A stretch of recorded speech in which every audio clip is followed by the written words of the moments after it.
Good afternoon, everyone. I am Faith Miller, longtime friend of Tracee Dunblazier's. Woo! Man, we go way back. In fact, I thought it'd be a little bit of fun to kind of talk about that a little bit before we get started with this awesomeness. Tracee and I have been friends for, getting close to 30 years now. We met in Venice Beach in our 20s when we were both servers at a little cafe. And we have come a million journeys since then. Wow, I wish I could tell you about some of the fun things, some of the discoveries. I was a single mom. Tracee was single. So our journeys have kind of ebbed and flowed and come together in a way many times. And what has been left has been an amazing connection and friendship that will endure time and probably has many times before and will continue many times in lifetimes after. So I'm really privileged and happy to be here to be able to do this with her because so many of the stories in all of her books, I see these resemblances of experience. I've watched the way that she handles things. I'm a single mom. I went into survival mode. She's the single warrior that went into education mode and experience mode and journeying mode to gather all the information that came to fruition in these books. And so I'm really proud to watch it as a friend, to watch it come into this, to touch it, to taste it, to read it. So I have read the other books, which are great.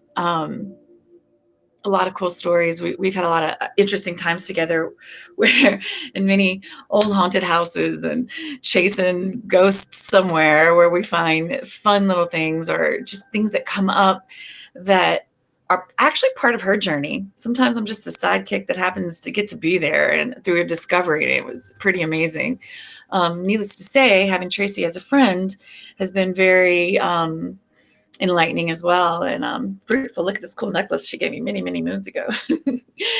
But when I get something in my hands like this, no matter if it's a friend or not, the way that this book is written is pretty profound. The other two books are headier. You got to get in and sink in and dig in. This one, you flip through, you point, you look, you go, you've got something incredible in front of it.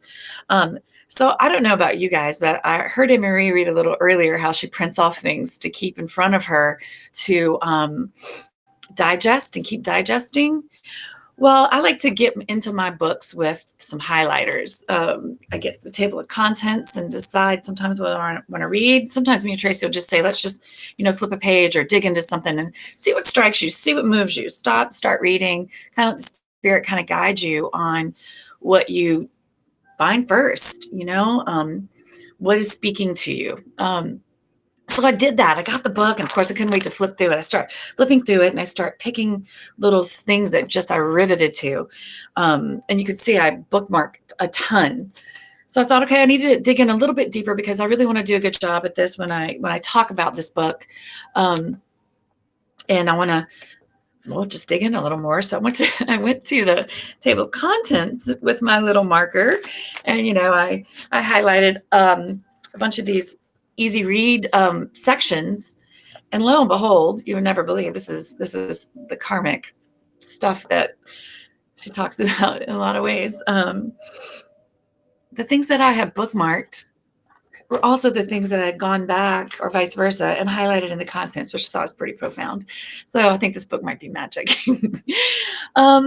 So being this side of 50, I think what starts to happen, I think it's happened probably earlier with other people who aren't so distracted by life, or people who aren't like me who like to stay distracted by life.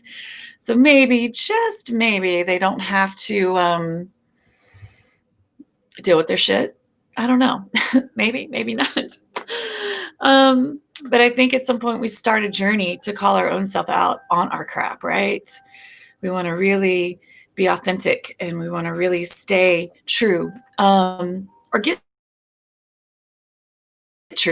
get truthful work, right? So I did all these sections to these very powerful little vignettes in here. things like 3 steps to managing panic attacks and how to calm yourself, viewing the world with an open heart. Because these are the ones I thought maybe I would read today. There was also one about body consciousness and boundaries. Whew, big one, right? I thought maybe those are my things that I felt passionate enough to read about in this book to you today, things that moved me. Another section was, our fun little story. You'll get to read a fun little story about me and Tracee when we went to St. Vincent's Guest House in New Orleans. I thought that was a lot of fun. I thought I could talk about that, but no.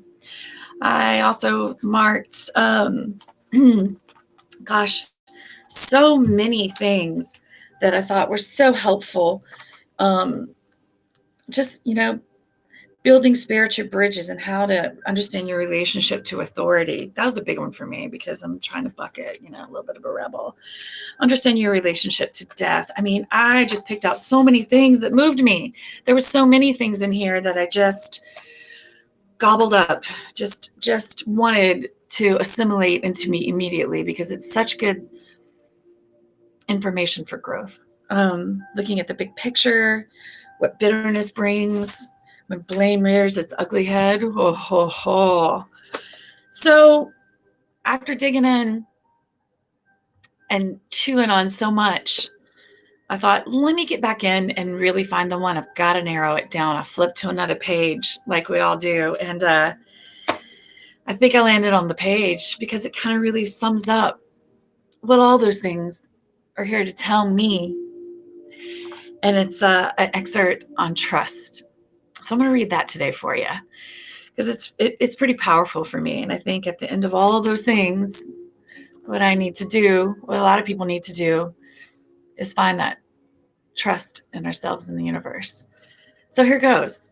This is on page 192. Of course, Conquering Your Karmic Relationships by Tracee Dunblazier.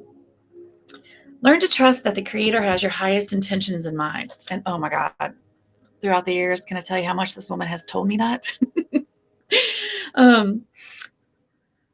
Learn to trust that the Creator has your highest intentions in mind, even beyond your ability to recognize them. And that there is a path that exists to a life that allows for your contentment if you will listen. Depending on where you are right now, there's a series of optimal experiences that will lead you to heal, repair, transform, express yourself, and thrive.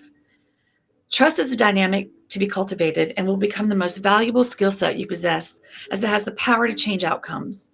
When you trust that your world will take care of you, that it will provide for you all you need, you begin to activate the vibration of that sentiment in everything you do.